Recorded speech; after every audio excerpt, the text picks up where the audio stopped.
साथियों, इस महीने केंद्र की भाजपा सरकार के, एनडीए सरकार के 8 वर्ष पूरे हो रहे हैं। ये 8 वर्ष संकल्प के रहे हैं, सिद्धियों के रहे हैं। ये 8 वर्ष सेवा, सुशासन और गरीब कल्याण को समर्पित रहे हैं। ये 8 वर्ष देश के छोटे किसानों, देश के श्रमिकों, देश के मध्यम वर्ग की अपेक्षाओं को पूरा करने वाले रहे हैं।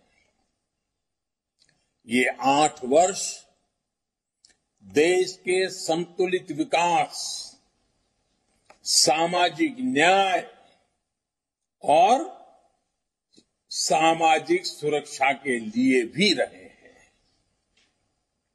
और ये 8 वर्ष देश की माताओं, बहनों, बेटियों के सशक्तिकरण, उनकी गरिमा बढ़ाने के प्रयासों के नाम रहे हैं।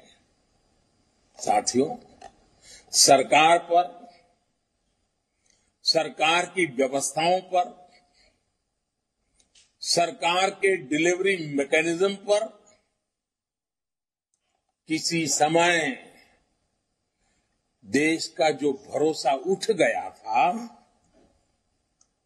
2014 के बाद जनता जनार्दन के आशीर्वाद से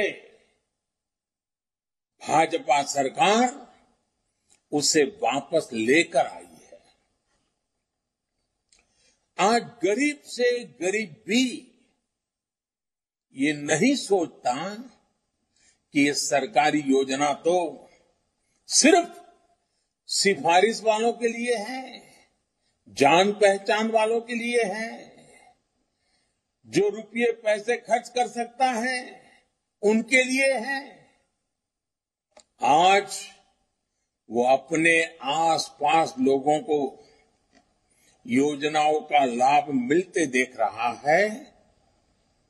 वो आज बहुत विश्वास से कहता है कि एक ना एक दिन मुझे भी इस योजना का लाभ अवश्य मिलेगा। और ये बात वो विश्वास से कहता है।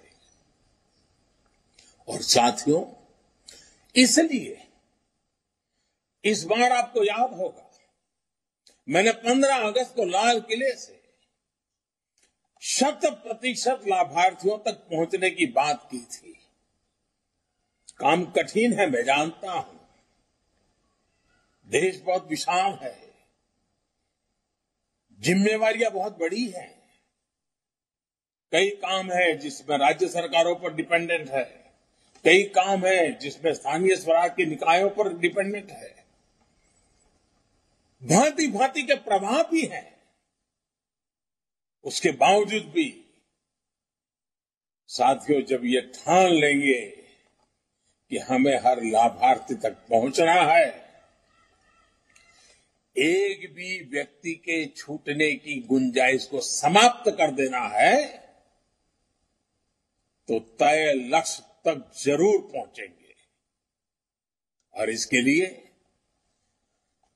मैं लगातार एक बात सरकारी अधिकारियों से, अन्य राज्य सरकारों से करता रहता हूं, सैचुरेशन की बात करता हूं। सैचुरेशन का ये सिर्फ पूर्णता का एक आंकड़ा भर नहीं है, लेकिन जब हम सैचुरेशन की बात करते हैं, सैचुरेशन पर बल देते हैं, तो ये भेदभाव, भाई भतीजावाद, तुष्टीकरण, भ्रष्टाचार के चंगुल से देश को बाहर निकालने का माध्यम है। भारत के सामान्य नागरिक को सरकारी दफ्तरों के चक्कर से मुक्ति दिलाने का जो अभियान बीते 8 साल से देश में चल रहा है, सैचुरेशन का अभियान उसको और सशक्त करेगा।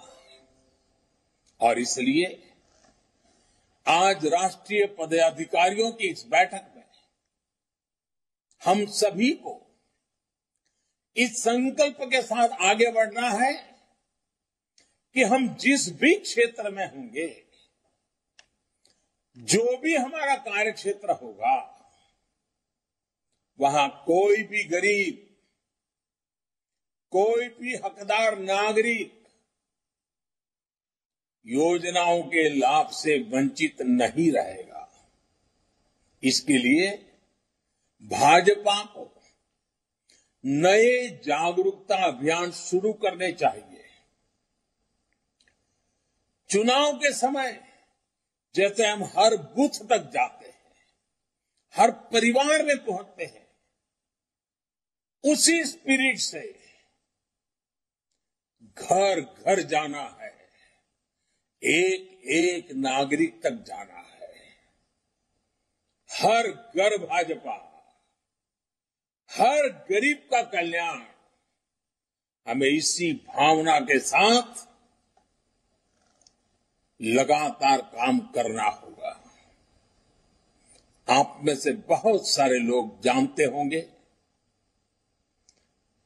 और खास करके जब राजस्थान में आप बैठे हैं तो शायद वहां भी कोई ये कहावत जरूर आपके कान पर पड़ेगी। राजस्थान में अक्सर एक कहावत कही जाती है, अम्बर को तारो हाथ से कोनी टूटे, यानी आसमान का तारा हाथ से नहीं टूटता है।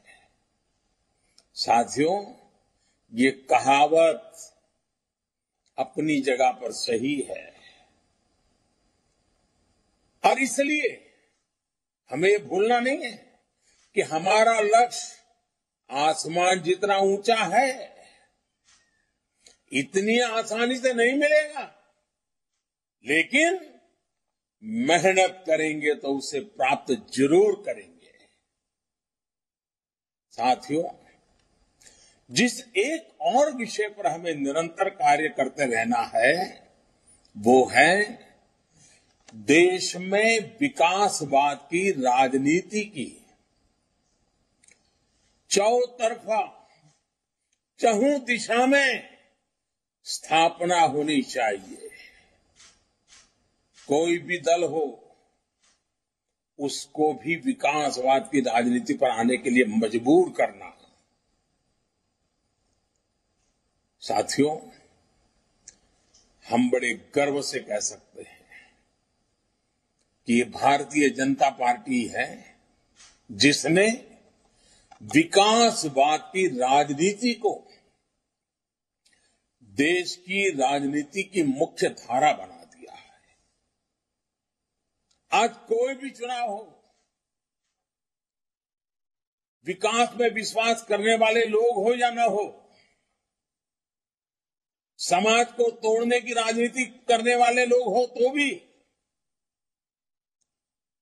शॉर्टकट ढूंढ करके सत्ता पाने के नुस्खे आजमाने वाले लोग हो तो भी, चाहते हो या न चाहते हो, लेकिन चुनाव में हर किसी को विकास के नाम पर बात करनी ही पड़ती है। चुनाव के मैदान में विकास की चर्चा करनी ही पड़ती है। और गर्व है भारतीय जनता पार्टी कि हमने राजनीति को इसकी विकासवाद की धारा के साथ प्रमुख रूप से बल दिया है।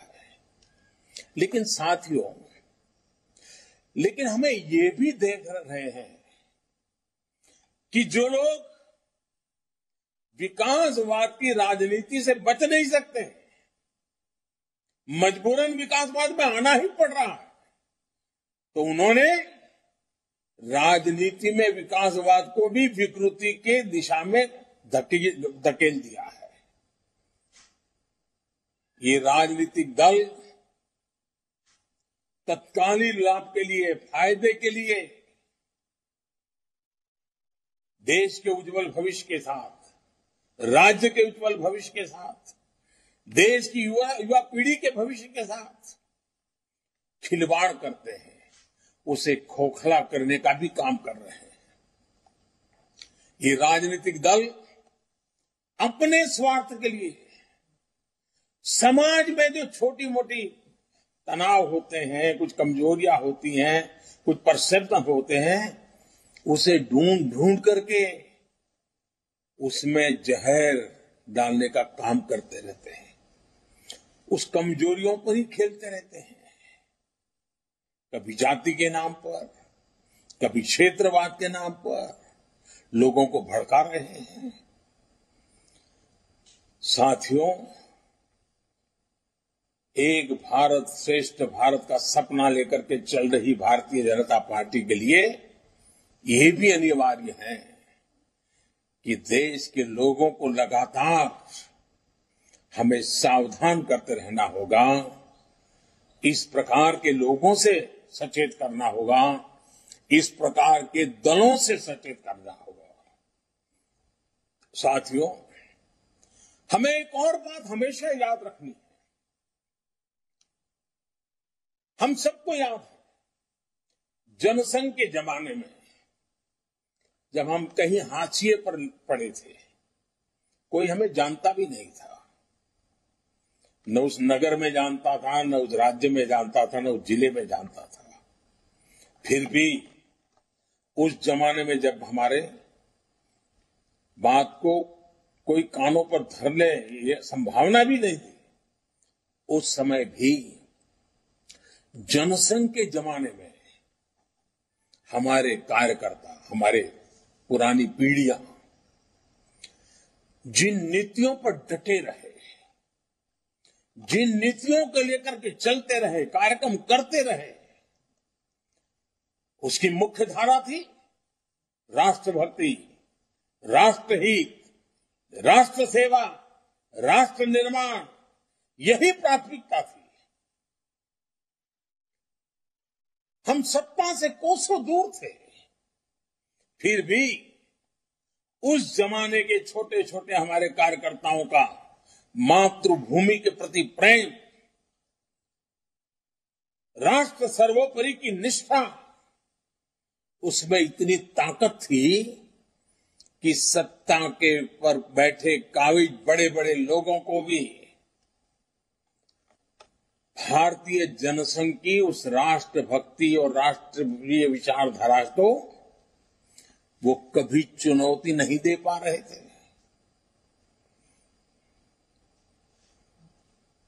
जाने अनजाने में भी उसके महत्व को समझना पड़ता था। स्वीकार नहीं करते थे, समझना पड़ता था। और आज भाजपा की नीतियां उसी राष्ट्रभक्ति से प्रेरित होकर विकास पर केंद्रित हुई है, विश्वास पर केंद्रित है। इसलिए साथियों, हमें कभी कोई शॉर्टकट नहीं लेना है।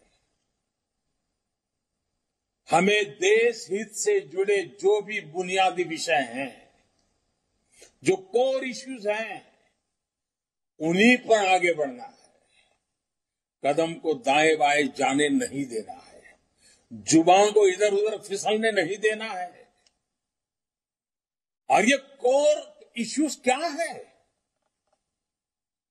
गरीब का कल्याण, गरीब का जीवन आसान बनाने के लिए, गरीब को सशक्त करने के लिए हमें लगातार काम करना है।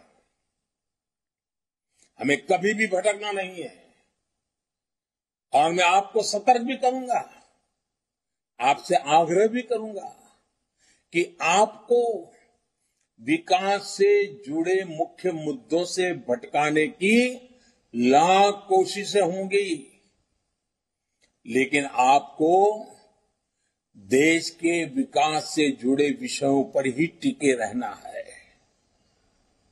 हम देखते ही हैं कि आज का किस तरह कुछ पार्टियों का इकोसिस्टम पूरी शक्ति से देश को मुख्य मुद्दों से भटकाने में लगा हुआ है। हमें कभी ऐसी पार्टियों के जाल में नहीं फंसना है।